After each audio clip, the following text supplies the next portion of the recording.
Me. I take refuge in the Buddha. I take refuge in the Buddha. I take refuge in the Dharma. I take refuge in the Dharma. I take refuge in the Sangha. I take refuge in the Sangha. Keeping the palms joined.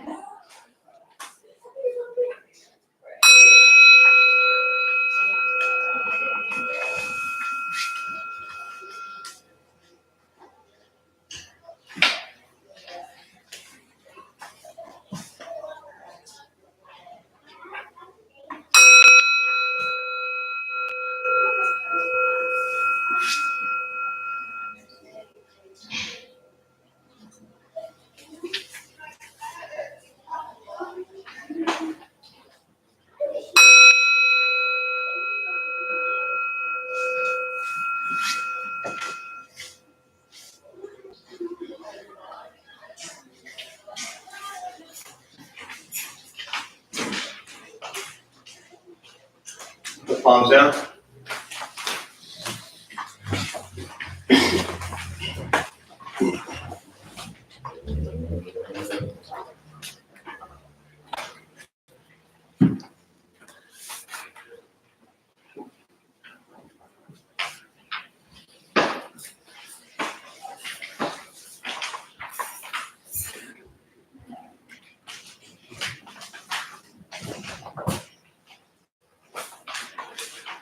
So good morning, everybody.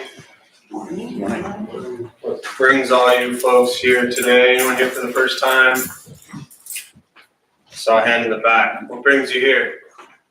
Just want to learn a little bit more. Went to the recovery group and just want to follow up. Awesome. How was the recovery group? Pretty good. Good. Glad you came back. No cigarettes and donuts, but I know. The Dharma Bums host a pretty miserable recovery song. Let's not advertise that. Nobody will show up. Glad you're here. Who else first time here? What brings you here? Anybody want to share? Yeah. Came with a friend and haven't been to a meditation in a long time, so. Nice. What'd the friend tell you to convince you to show up here? Nothing. Nothing. I was just excited to know she was interested in it. That's great. Yeah. I ask because often people say, like, how do I get so-and-so into meditation? And I usually reply with, you don't, right? But I used to do it a lot, so I'm just excited to see some of those things. nice. Good. Well, as you heard, we don't have coffee or donuts, so I hope you still come back. Anybody else here for the first time want to share why they're here?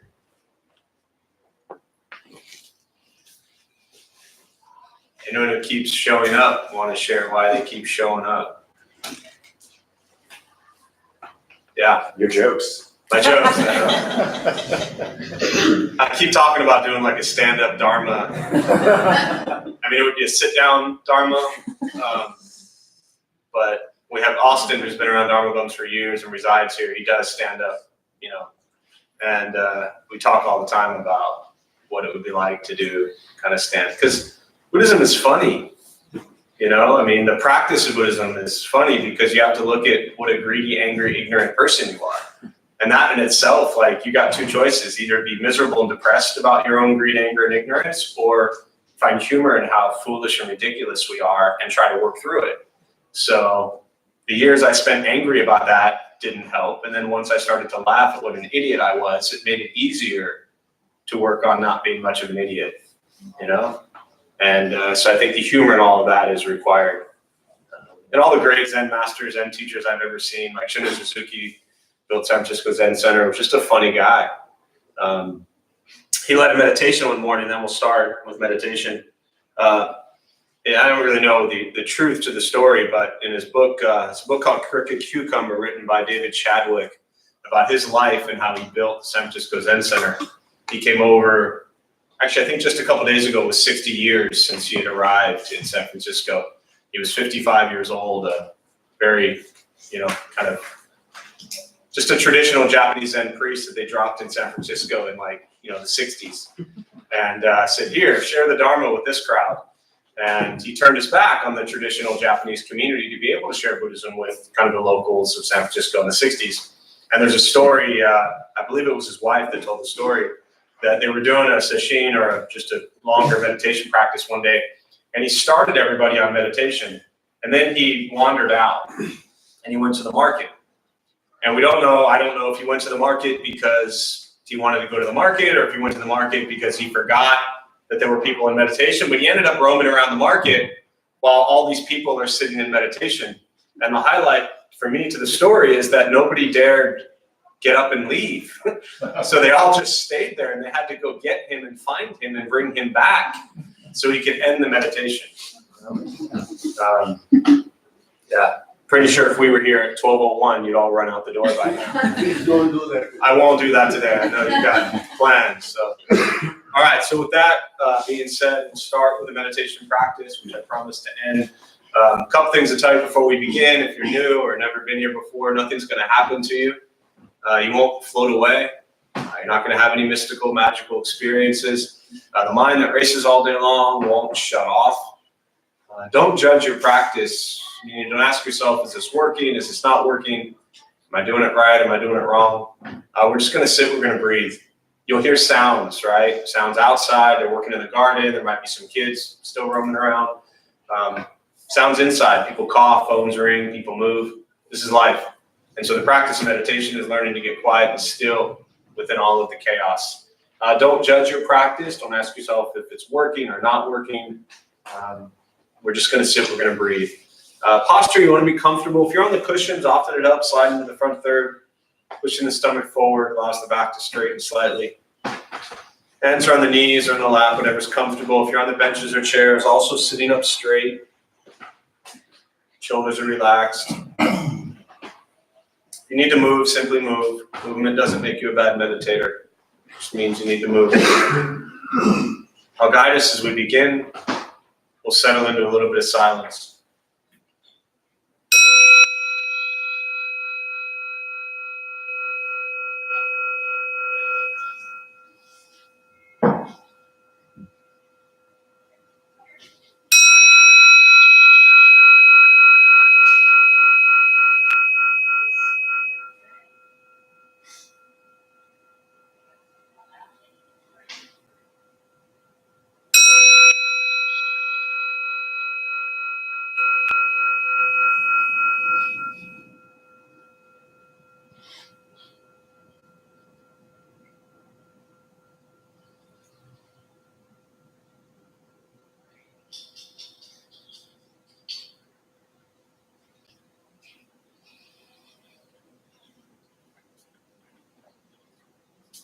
And starting with the eyes closed, if comfortable, or slightly open. Mouth open or closed. Start with taking 3 deep breaths, slowly.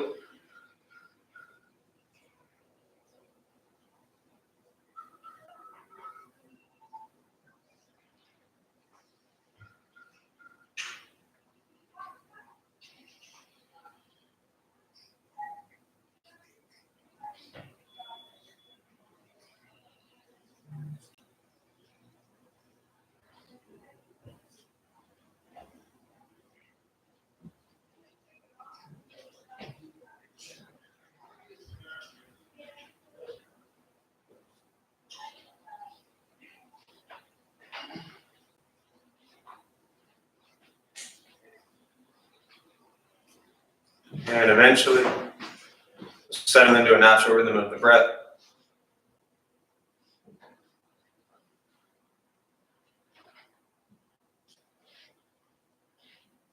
Noticing the mind as it wanders, jumping from thought to thought.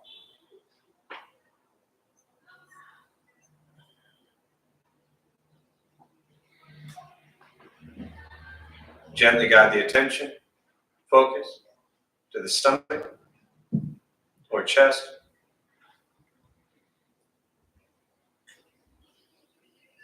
Breathing in, feel them rise.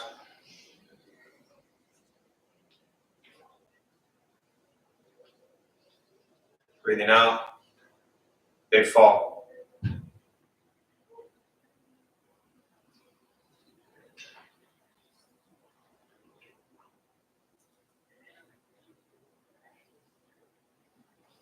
simply continue this practice,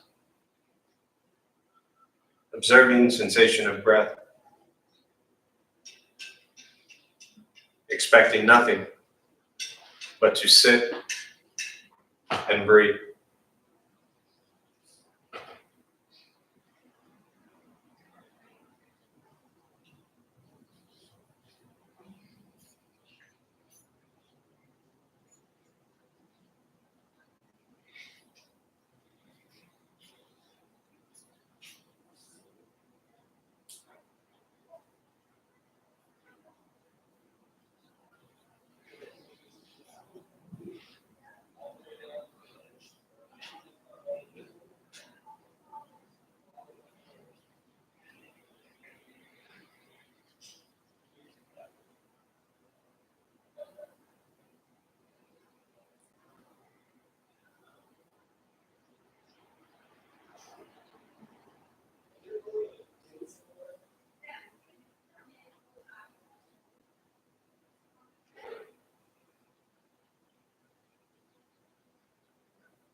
As the mind wanders, lost in thought, recognize it.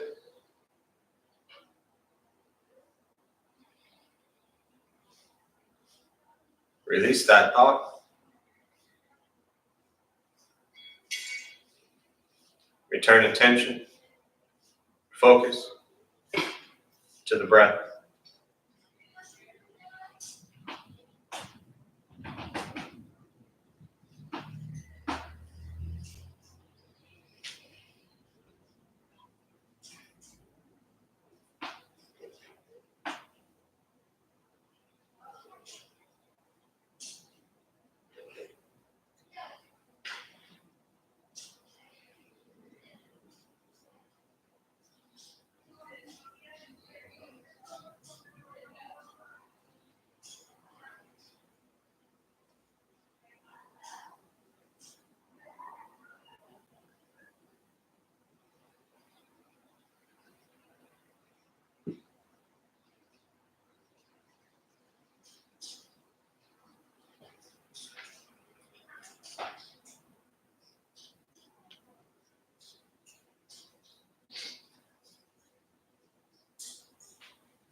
letting go of expectation,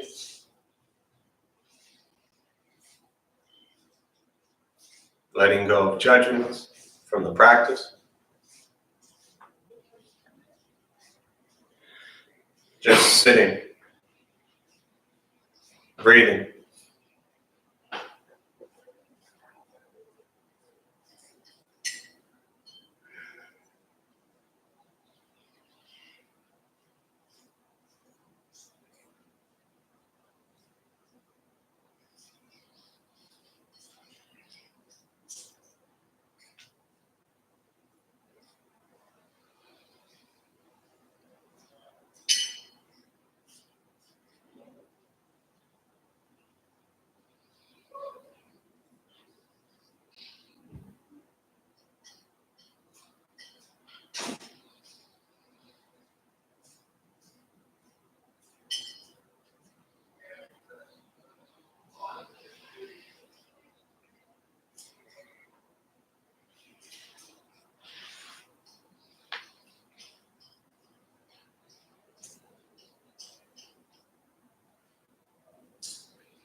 Where's your mind?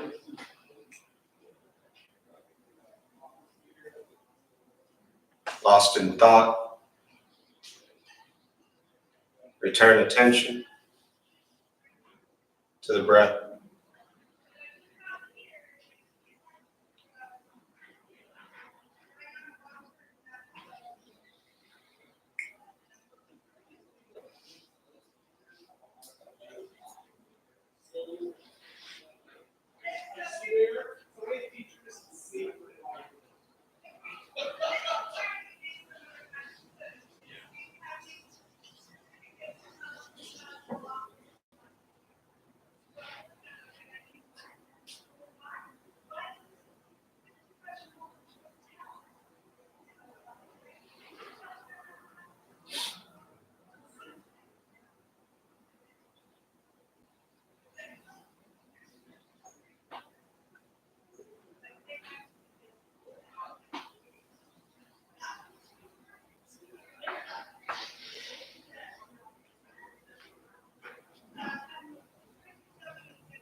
Keeping the mind alert.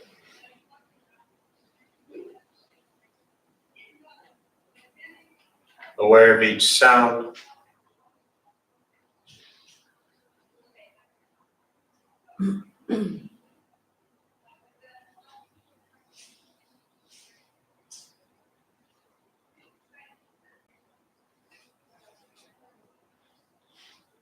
Each thought.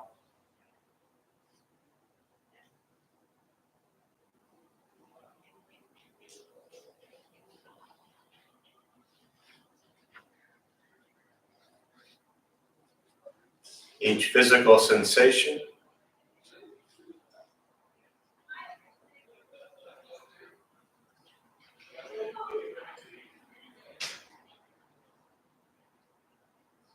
Yet concerned with nothing.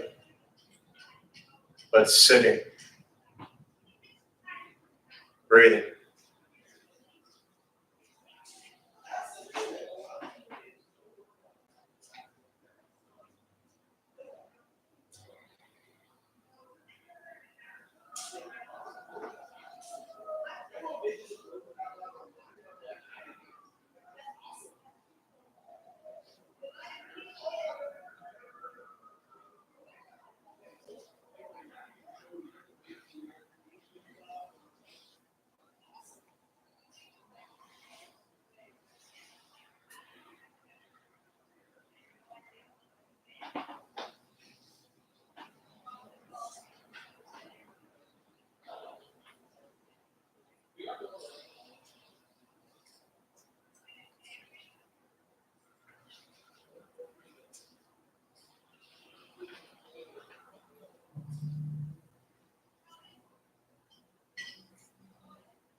And with the body still,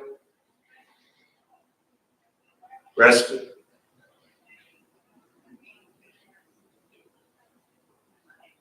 the speech quiet,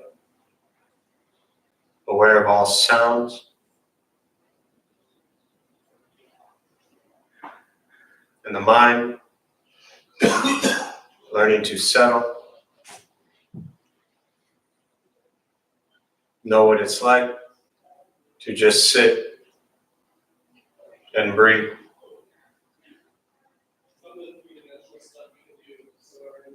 Knowing with each breath, there's nothing else to do, nowhere else to go,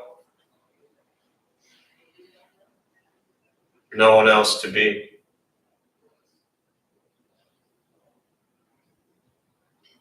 Everything beautiful, just as it is. Sitting, breathing.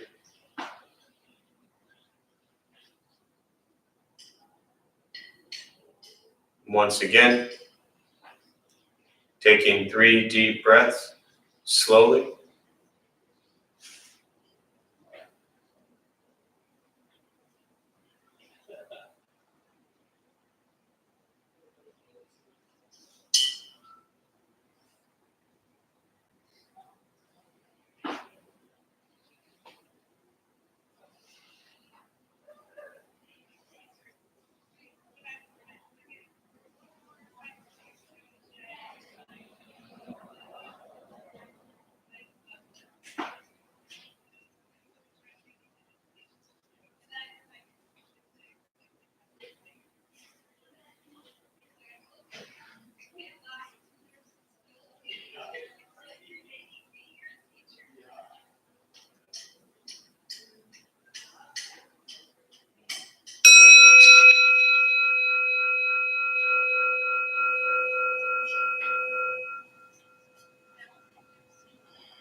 And as you slowly open the eyes,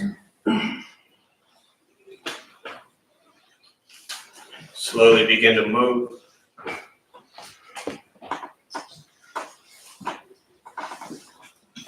And most important, the practice of meditation. So pay attention to how you feel now, immediately after. Compare this to how you typically feel throughout your day. Recognize the difference, if there is one. Ask yourselves how you prefer to feel every day for the rest of your life.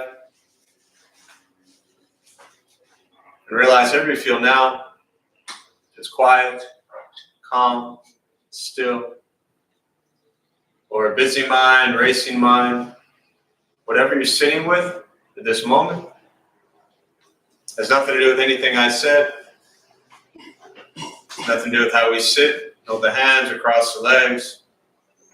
It's nothing to do with the sounds around us or anything else for that matter. It's everything to do with your own mind and your own mind's reaction to an external condition. This is what the Buddha called pratitya samuppada, means dependent origination. This is the basis of the Buddhist Awakening. The word Buddha simply means awakened. He was a human being no different than anyone in this room. He began to understand why he suffered, why he got angry, sad, depressed, stressed, anxious. He began to understand the causal relationship of all phenomena. And what that means, very simply, for every one of us in this room, regardless of where you come from or what you believe in or where you think you're going, your whole life is filled with things that happen. You react. More stuff happens. More reactions. That's it. That's what we get. This practice is learning what it's like to respond to something quietly, peacefully, still. Because for most of us, the way we responded to the last 20 minutes is quite different from how you respond to everything else that's happening throughout your day. So all we're working on is closing the gap toward the way you feel now is closer. How you feel always. Just as driven, motivated, productive, successful, whatever that means to you in your respective lives. But with a mind that's steady, clear, focused, distracted by nothing, disturbed by no one. This practice is not easy. It is not necessarily fun. Meditation is not an escape, as often people think it is. It is becoming aware of the present moment and learning to be with it. Letting go of trying to change and fix and control the present moment and be with things as they are. And that's why it's so difficult. Because we often want to fix and change and control, manipulate everything that's happening around us. And this is learning to be with it. When we sit quietly for 5 minutes, 10 minutes, 20 minutes, often we're left with the one thing and one thing only that causes all the madness in your life. And that's your own mind. Learning to be with that is part of the practice. We don't meditate to be good at meditation. It's not about how long we can sit perfectly still and quiet. It's about bringing this level of calmness and clarity and focus into everything you're doing throughout your day. It takes practice. Because the world outside doesn't do everything you want it to all day long. If ever. Meditation is free. Buddhist practice is free. Sitting, breathing, learning to be kind to yourself and everybody else you encounter. It's letting go of trying to control your surroundings and working on your mind and your reaction to your surroundings. That's the essence of this practice. It is a daily practice. I often joke, and we call this Intro to Buddhism, and I've been doing this same Intro to Buddhism thing for 10 plus years, Tuesdays and Saturdays. And thank you to those who've been showing up for 10 plus years, Tuesdays and Saturdays, because there is no next level. It's just the same simple things over and over and over, because those are hard enough. Right? If we've been creating a mess in our head for 30, 40, 50 years or 15 years, then it's going to take a while to undo some of that madness that we've created in our own minds. But it requires a lot of patience, a lot of diligence, the effort. The effort, too, as I kind of alluded to at the beginning in a very, at least in my mind, humorous way, but also in a serious way, to begin to recognize that, I maybe struggle a lot. If I suffer a lot, if I'm greedy a lot, if I'm angry a lot, if I'm ignorant a lot, to really look at that. And then to figure out, okay, how do I work through this? How do I learn to be more compassionate and generous and kind? How do I practice wisdom throughout my day? It's not easy to wake up to that realization, because we spend most of our lives thinking we know what's correct and we know what's right. And often we don't. So be patient with yourself as you go on this practice.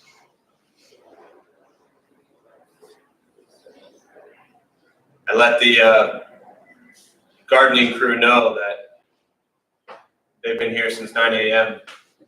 working on the installing a drip system, irrigation system. And I let them know that we would be doing a meditation from 11 to 12. And I apologized in advance if our silence was going to interrupt them.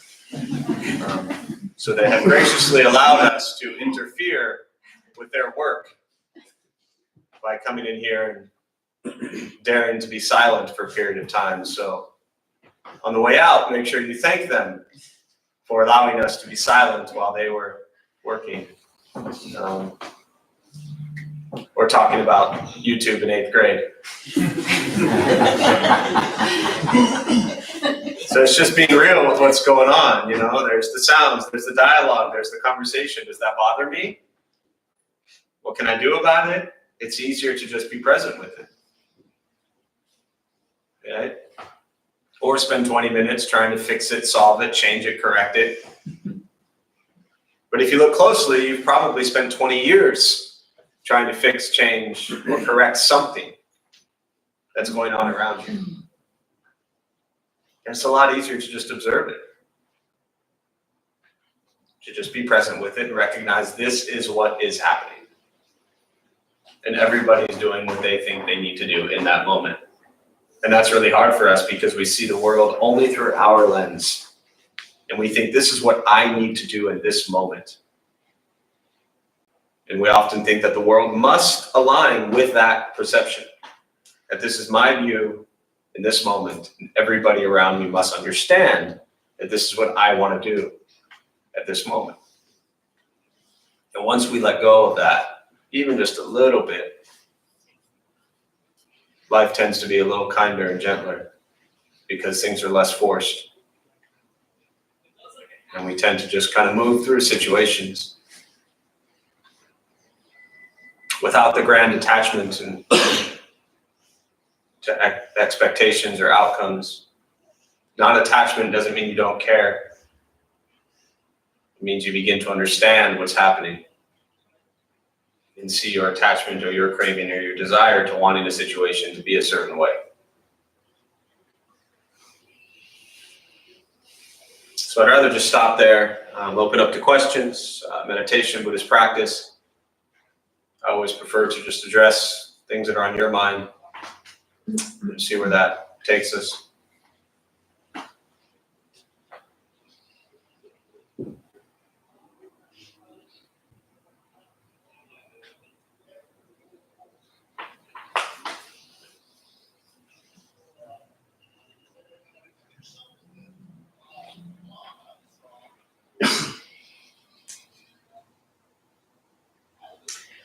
Right now I'm trying to reconcile what we've talked about before with this, I guess essentially kind of a craving to be wise and compassionate. Right?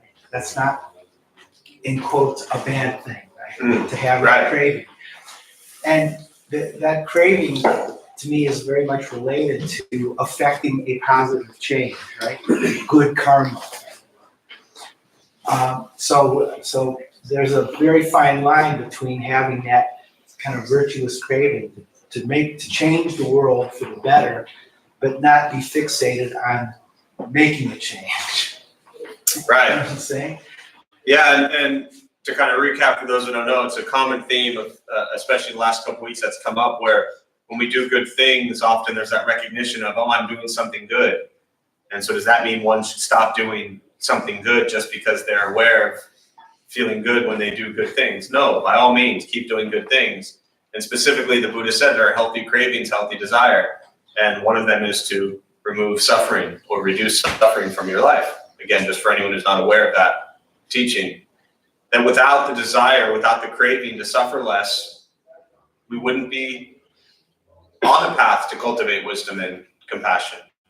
But the wrestling with it, I think it starts with that awareness of, okay, I want the world to be a better place. I'd like people to be kinder to each other. I'd love to see less harm. And so that has to start with, can I be kinder to myself and to others? Can I cause less harm in the billion ways that we cause harm? Right? It has to start with ourselves. And I don't know if this will help you at all as you continue to wrestle with it or confuse you more, but think about when you do something to help others and you feel good about it, right? Well, when we do things to help ourselves, to take care of ourselves, it's the same thing there. Like, you go help someone who needs it. and you feel good about yourself. Well, when you help yourself with something, do you feel good about yourself or do you feel selfish? No answer to that. It's something to explore. But if we have to take care of ourselves first before we take care of others, and we feel good when we take care of others, why can't we feel good when we take care of ourselves? Right? Moving beyond the self and going beyond the recognition and kind of ego-driven life that we live doesn't mean that you ignore yourself and that you pretend you don't exist. You got to take care of yourselves first. So yeah, keep wrestling with that. Okay. Yeah. Yeah, in the back. How do the teachings of Buddha or the practice assist someone that is having constant negative thoughts Yes. of oneself So what was the last part? and depression? And depression. So the question was, how does the teachings or practice of Buddhism help with having constant negative thoughts and or depression? What's your name? Armando, Armando, is this your first time here? no sir, you've seen me a couple of times. I've seen, I can't even see you now, so that's why I can't. There you go. What's up, Armando? Hi, how are you? I just saw like a hand and like kind of the top corner of your eye. All right. So show of hands. Anyone have constant negative thoughts? Anyone battle with depression? Right. So one, it helps to be surrounded by people who have a lot of negative thoughts and battle with things like depression or anxiety or anger or sadness, and to explore together how we work through that. Right. So one, it's kind of that misery loves company thing, right? If we're in a room of angry, greedy, ignorant people, that's wonderful because we can figure out together how to no longer be greedy, angry, ignorant. Does that make sense so far? Yes. So then the question, Armando, is how do the Buddhist teachings help us with that? Well, let me look specifically at meditation, right? When we just did the meditation practice, did you focus on your breath? Out of 20 minutes, how long of that meditation practice was focused on your breath? 5 minutes. About 5 minutes. That's pretty good. In 15 minutes, your mind wandered everywhere. Went to second grade. It went to, what you're having for lunch. It went to what they're talking about outside. It went to who knows what. So for 15 minutes, your mind wandered everywhere, right? When we stay present and we focus on this moment, and we use the breath, for example, the breath is always with you. If you don't have your breath, you don't have to worry about meditation anymore, and the breath is free. When we focus on this present moment, but it could be the breath, you could stare at a shoe, you could stare at a bottle of water. If you focus on one thing at one point in time, what are you not focused on? Everything else. When we focus on everything else, how does that make us feel? Depressed, negative, angry.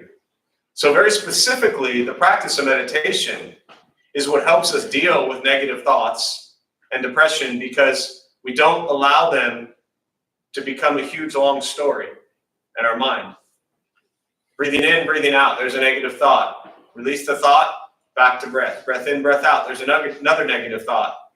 Release that negative thought, back to breath. After 7 minutes of that, a positive thought shows up. We're like, wow, there's a positive thought. You know what you do with that? Release that, come back to sensation of breath. It's a constant recognition of the thoughts and coming back to the present moment.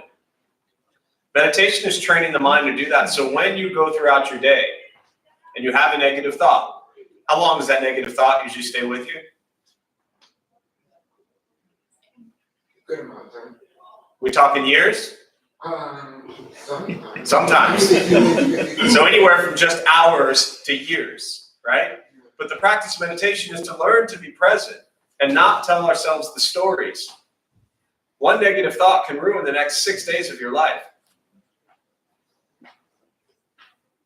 And when we are lost in stories and negative thoughts and thinking about the past and worried about the future, we lose the ability to appreciate the present moment. All right? Did you have shelter last night? Yeah. Did you have food to eat this morning? Absolutely. Lots of it. Appreciate that. We're all hungry. You didn't bring us food, right? So you had food, you had shelter, you got a smile on your face now, right? You're surrounded by people who maybe don't know you, but they probably care about you a little bit because you're here. So things in your life are pretty decent. But if I say, tell me all the things that are wrong in your life, how long would we be talking? Forever. That's a long time. You see? So it's really a matter of training the mind to be present and find gratitude and appreciation in all that we have right now. The negative thoughts may not stop coming ever. But you don't have to give them life. You don't have to create the stories. You don't have to add fuel to the fire, so to speak. Right? Does that make sense? Absolutely. The unfortunate piece to all of that is I wish it were just easy. Right? I wish it could be as simple as you ask that question, I give you that response, and you saying absolutely. And then you're like, okay, cool, I got it, done.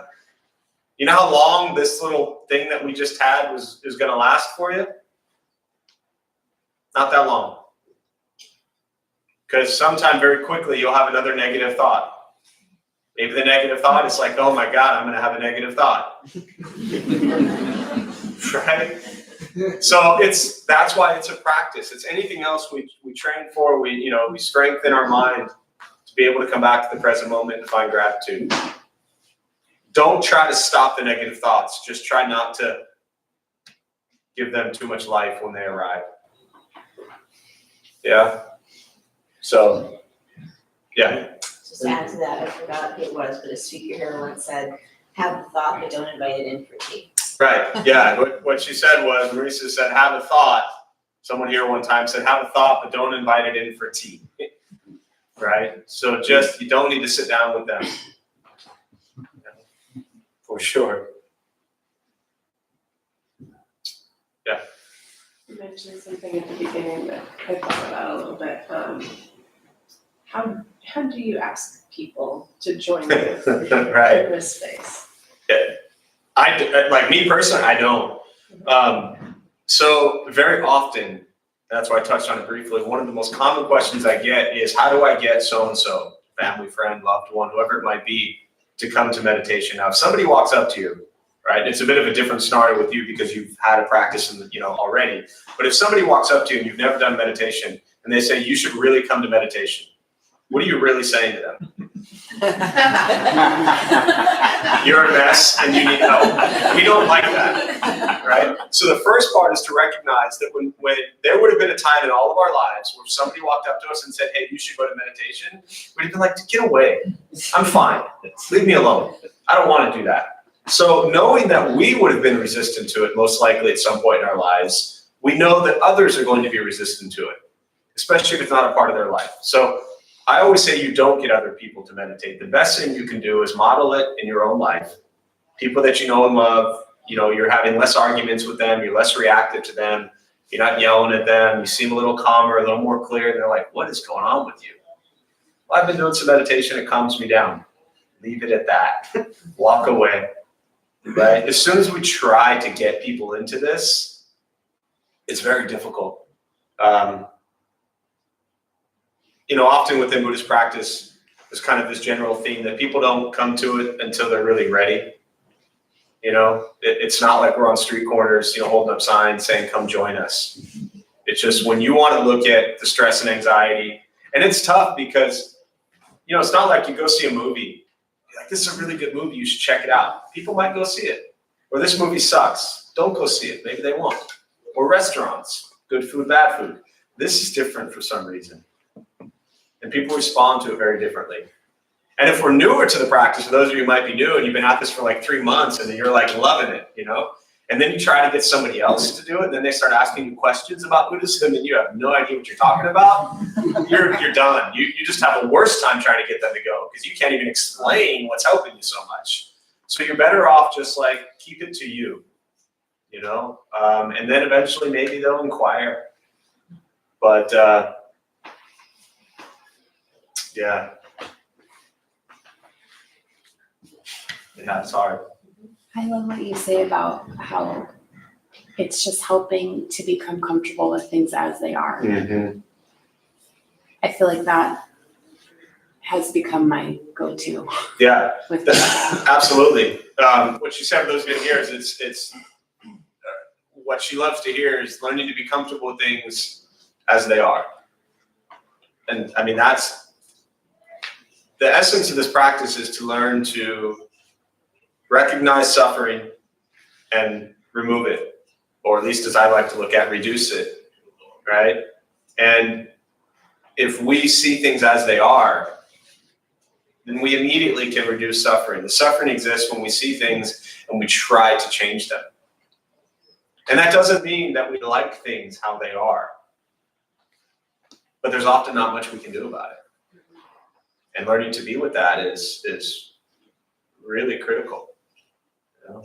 Yeah. Yeah. Can you speak a little bit more about self-love and self-compassion and how to do that without feeling selfish? Yeah, so the question, can I speak more about self-love, self-compassion, and how to do it without feeling selfish? So one metaphor I love to use is an airplane, right? You're on an airplane, kid next to you, oxygen mask comes down, what do they say? Self first, and then for the child, right? Now, hopefully none of us have been in that situation, but if we have, when we put that oxygen mask on us, chances are we're maybe not feeling selfish in that moment.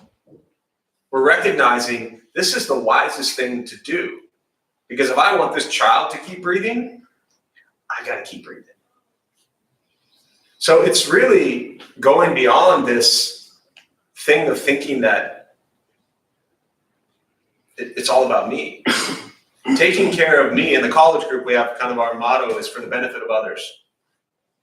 To recognize that we are doing this practice to help ourselves be happier, kinder, gentler people, but it's not for us, right?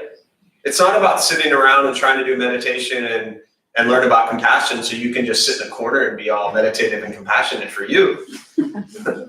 What good is that? It's about then engaging in the world and sharing that with others. So taking care of yourself isn't even for you. And if you have that the Eightfold Path starts with correct view. That's the first thing, right? To touch on it briefly for those who are maybe new or not familiar, the Buddha said the root cause of the first thing he taught was the Four Noble Truths. And I'll run through them very quickly. First one is suffering. Dukkha. We suffer a lot throughout our day. Doesn't mean all of life sucks. It just means throughout our day, things are going to happen you don't want, right? Did any one of you show up over here hoping that you could listen to some dude talk about YouTube in 8th grade? When you got in your car to come to meditation this morning, where you're like, I really hope I get to hear that this morning. No. We're like, I want quiet. I want peace. And then we have to listen to someone, right? That is dukkha. That is suffering because you wanted something different. But maybe you completely agree with what you said. What's that? So maybe you completely agree with it. Well, you could agree with it or disagree with it, but either way, it's not what we were expecting. And the dukkha, the suffering, is caused because our entire life is filled with things that happen that we don't want, right? Second thing is, what's the cause? Greed, anger, ignorance, right? We always want more. We're angry at the way things work out. We're ignorant because we think our views are correct and everyone else is wrong. The third one is the ending of suffering, nirvana, liberation, freedom from suffering. And the fourth one is the path, and that's the Eightfold Path. And these are the 8 steps the Buddha laid out to practice throughout your life. Correct views, thoughts, speech, action, livelihood, effort, mindfulness, concentration. All of that on Google for free. All right. Now, I point that out for 2 reasons. One, to come back to correct view. 7 and 8 is mindfulness and concentration. When most people begin to learn about Buddhism, what do you think the first thing is they want to do? I want to meditate. Well, if you're a greedy, angry person and you meditate, now you're just a greedy, angry person who meditates. The correct view is to understand, why am I doing this? Right? And the why you're doing this isn't for you. It's for everybody else. Does that make sense on how you begin to take away this? Yes. Right? The practice of non-self to me means to recognize that I must take care of myself, but not for me. That makes sense. You know? So how do you explain the monks who live in retreats and cut off from the world. What are they doing it for? For the benefit of all beings. Because in the Theravada school of Buddhism, you have two different schools. Many different schools, but two primary different schools, Mahayana and Theravada. Mahayana school, right, even Tibetan Buddhism, the Mahayana is the Bodhisattva path, the Bodhisattva practice that says, I'm going to practice, the Bodhisattva vow is to liberate all sentient beings from suffering. And the vow is to continue to cultivate compassion, loving kindness, wisdom for the benefit of others while you're engaging in the world, right? And then as soon as you're about to enter into nirvana, to say like, nope, I'm coming back. That's the vow, to liberate all sentient beings from suffering, right? The Theravada path, the renunciate, as far as the Thai forest tradition, for example, or those who live in caves and kind of remove themselves, they're still doing it for others. They just have the view that they're not wise enough to engage with people. They don't think they have the wisdom to engage with people. I mean, I can't speak for who they are, but the general view in that Theravada practice is that I'm an unenlightened, ignorant fool. So, Hang on, okay. I'll get me finish this, then we'll go there. And if I'm an unenlightened, ignorant fool, how do I know I'm not harming all of you? I mean, like literally, how do I know, Jeff, sitting here, as a dude who really has no idea what I'm talking about, how do I know I'm even helping you? Maybe I'm making things worse. I don't know that. The Theravada practice, we used to always joke when we were over at Old Buddha for You in the college area, right near City Heights, and we had all the Thai monks would come in, right? They'd come in to get their lucky charms and amulets and, bless them and go to the temples and all that. We used to, the first couple of years, we'd ask all of them, like, hey, we have a temple, we have classes here, do you want to come teach? They just laugh at us. Teach? What do I have to teach? Now, you look at any modern Western Mahayana Buddhist lay person who's read one Dharma book, and you're like, hey, do you want to teach? They're like, yes. Different schools, That's how I explain it. But again, I'm the unenlightened, ignorant fool explaining it. So, yeah, beautiful path, beautiful tradition. And I remember one year, old dog we had, and we asked the monk to bless our dog. And we were all like fired up for this, we thought some chanting, some beautiful Thai mantra was going to come out. But we held the dog up, and he's like the highest Thai master in the United States or something like that. And he leaned in and he said, good dog, good dog. Like that was it. But I remember thinking like, oh, he's going to give some mantra, some blessing, some powerful, prayer. Yeah, different traditions. Yeah, is that, and then we'll close. Yeah, because the church bells are ringing. Yeah. Answer my question. I answered your question. Don't Phenomenal. do any harm. What's that? They don't want to risk doing harm. They don't want to risk doing harm. I'm risking doing a ton of harm right now. I sincerely apologize. Chuck, your questions are always very deep and long. Do I have to, what do you got? I might ignore it. Okay. What is wisdom? I have no idea. Yeah, I know. That's an easy one. The question was, what is wisdom? I don't know. Yeah, in the back. Okay, so I don't know if we're this, but It's a terrible answer. It's the wisest answer I got. Yeah. we've been talking a lot about how the first step is self-care and you're actually doing it for others.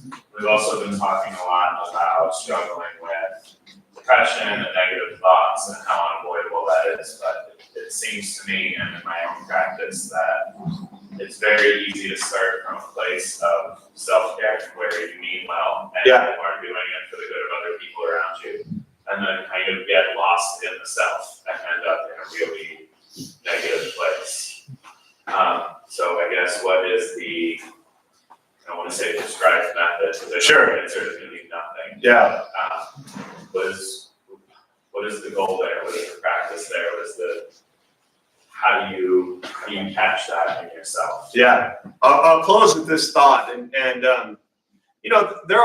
it's funny because you said there's no prescribed method. I mean, there really are prescribed methods, and that's the Eightfold Path. That is the method.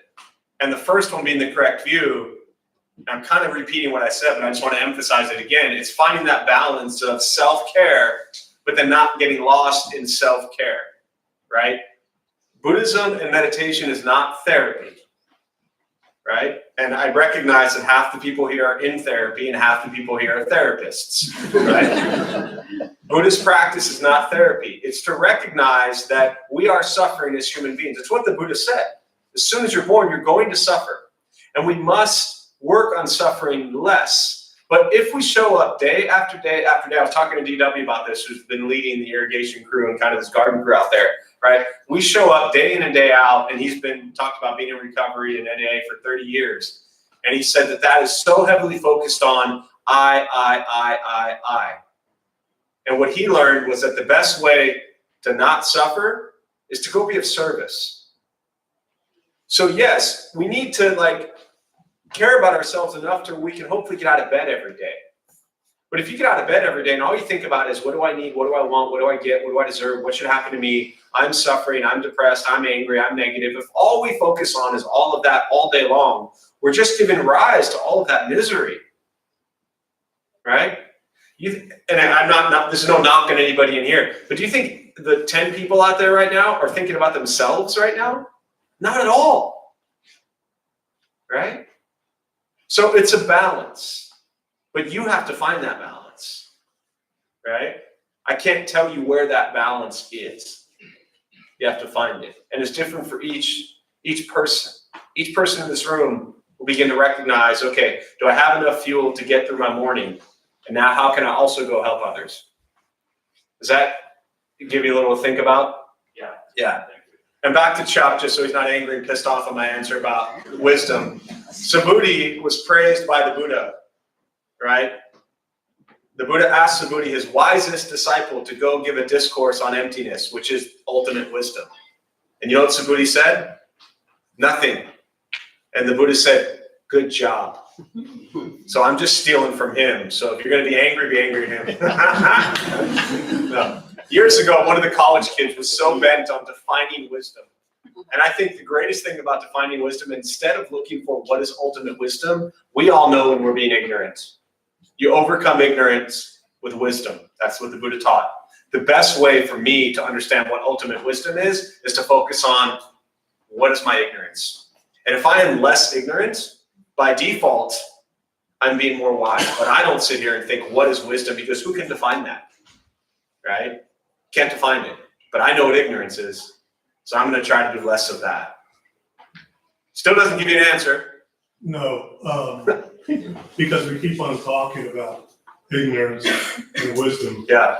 But sometimes, well, even the ignorance, what is ignorance? Is that? Ignorance is ignoring the true nature of reality. Ignorance is your perception. Ignorance is your view that thinks your view is correct. So even if I sat here and said this is wisdom, that would be my view based on somebody else's view. Right. And that would be ignorant to say. Thanks all. Join palms. May the benefit of this practice be shared with all beings in all directions. May all be at peace. May all be free from suffering.